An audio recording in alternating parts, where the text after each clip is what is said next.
So good morning, everyone, and thank you AIOS and Kanika for making me a part of this IC today morning. So I would be just speaking on some learning lessons from identifying masquerades. So what do you mean by a masquerade? So masquerade basically is a process that simulates a benign disease, and that's exactly what we mean when we use the term masquerade. So let's go through these two cases, which were a learning process for me and my team. So this was a 3-year-old girl child who presented with pain and redness in the left eye for last 4 months. She was Again, it was diagnosed four problem months back. varla. She was diagnosed 4 months back as anterior uveitis and not responding to the treatment being given in the form of topical steroid drops.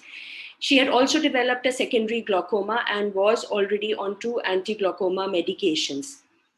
So on examination, the child fixed and followed light. The slit lamp of the right eye was unremarkable, but the left eye showed a mild conjunctival congestion. It had a mid-dilated pupil and the AC had white fluffy exudates.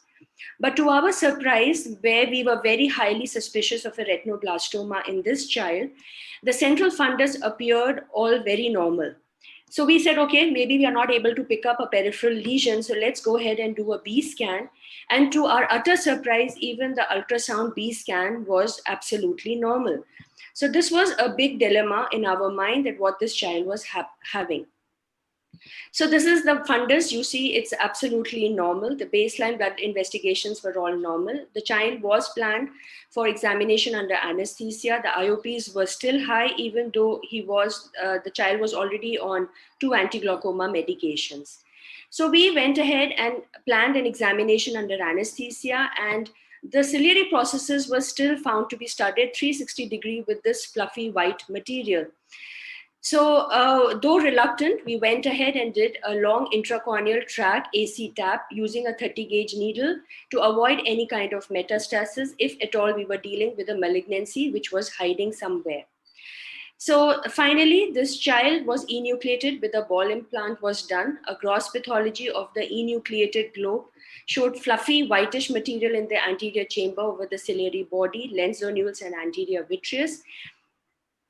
The histopathology was basophilic tumor cells on the iris surface and the entire ciliary body region. Choroid and sclera were normal. The surgical end of the optic nerve was free from tumor cells.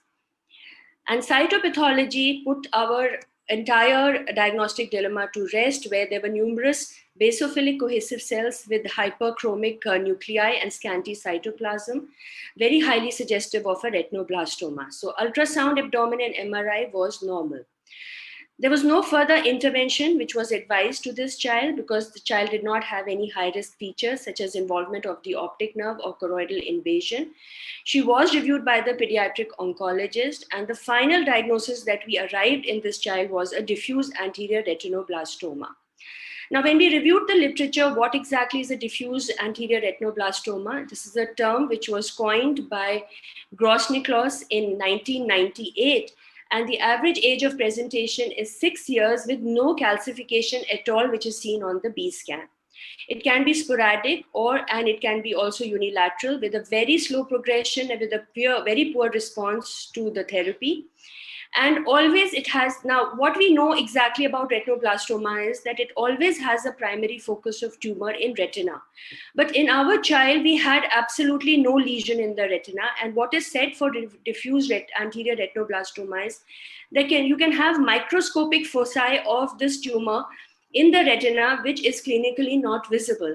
And that is where we went wrong in diagnosing this child as a retinoblastoma, because we apparently could not see any tumor lesion when we examined the fundus. So when you are in a diagnostic dilemma, I think it is absolutely mandatory that you have to revise your diagnosis and you have to do a more thorough clinical examination. So the lessons learned from this child was that you had a young child with unusual fluffy exudates in the anterior chamber, being diagnosed as anterior uveitis and being treated with topical steroids for a very long time, not responding to the treatment for last 4 months, already developing complications due to the long-term steroids in the form of glaucoma. Now it was the time to revise the diagnosis or send for another opinion or do an EUA examination or some interventional diagnosis was required. And this is where we were able to clinch the diagnosis in this particular child.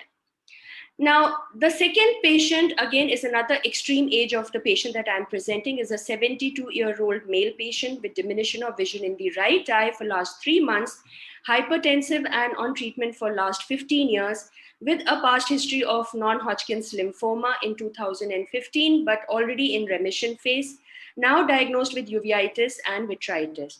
This patient again was on treatment with topical steroids and topical anti-glaucoma for last 3 months and was on treatment basically being diagnosed as a case of uveitis. Now, when this patient presented, he had a vision of 6/9 You see there was a bilateral vitritis more in the right eye. And when we did a cursory examination for the uveitis profile, it was all within normal. Now, what clinched our eyes was the small lesion that we could see through the vitritis in the right eye. We went ahead and did an OCT for this patient, and what we found was very typical sub-RPE deposits.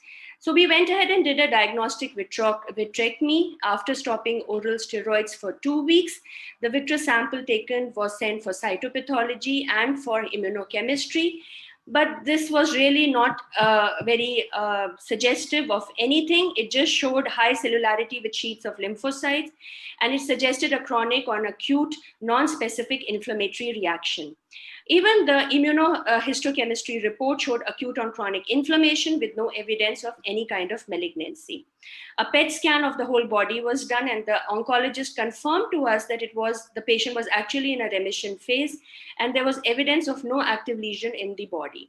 So after 2 weeks after the core vitrectomy, we found that the lesion has now grown very, very significantly in size. And now the left eye of the patient also started developing these multiple lesions in the left eye, which were a matter of concern. So we revised and we went ahead and did the OCT again, which showed a much larger size lesion in the right eye. There was again the sub-RPE deposits, which were very much suggestive of a lymphoma in this particular patient.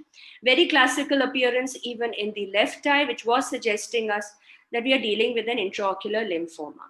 This is the fundus fluorescein angiography of this patient. What you can see is very prominently, we can see the hyperfluorescence of this lesion surrounded by a leopard spot kind of an appearance. These are the multiple lesions again in the left eye. So we went ahead and did a left eye core vitrectomy with the hope that we can catch something on a lab diagnosis, but again, there was no evidence of any malignant cells. Now, based on the clinical suspicion, we went ahead and treated this patient with intravitreal injections of methotrexate, and both the eyes, they underwent 2 injections of methotrexate, and you see that this was the presentation. At the time of presentation, the patient had a small lesion. After core vitrectomy, already after 1 month, literally, the size had grown the lesion had grown in size. And after 2 injections of methotrexate, we find that the lesion completely has melted away. If you see the left eye, again, the response has been extremely good after 2 injections of methotrexate, where all the lesions have literally melted away in the left eye after 20 days of giving 2 injections of methotrexate. The follow-up OU intraocular lymphoma secondary to systemic B-cell lymphoma was the final diagnosis made in this particular patient. Patient had no new lesion for 6 months and continued to maintain a vision of 6/6 and 6 in both the eyes. The patient was referred back to the treating oncologist for a re-evaluation, and there was again no evidence of any reactivation of the non-Hodgkin's lymphoma. So there's something called as secondary intraocular lymphoma, which typically occurs in older patients, although it can appear in young children. Most of the patients have a known history of systemic lymphoma, although intraocular disease may be the initial presentation. Now, the patients may present with lymphomatous uveal infiltrates several months following a successful treatment of the systemic lymphoma. And at this stage, there may not be evidence of systemic disease despite an extensive laboratory evaluation and other kinds of evaluations such as a diagnostic vitrectomy. So this was again a learning for all of us, where you may not find really any evidence of a reactivation of the systemic lymphoma. The learning lessons are: an elderly gentleman, unlikely to have first episode of uveitis at this age, not responding to treatment of vitritis for last 1 month, a clinical suspicion which took a precedence over all the kinds of the lab reports, including a PET scan. A detailed history taking was of utmost importance. If we would have missed a past history of lymphoma, probably we would not have reached our diagnosis. So I would just conclude by saying that when should we suspect a masquerade? It would be in the extremes of age, unusual clinical presentation, patient not responding to the usual treatment, and most often it can be fatal if it is not detected on time. So I would just conclude by saying that eyes are useless when the mind is blind, and always listen to your heart. It may be on your left, but it is always right. Thank you so much.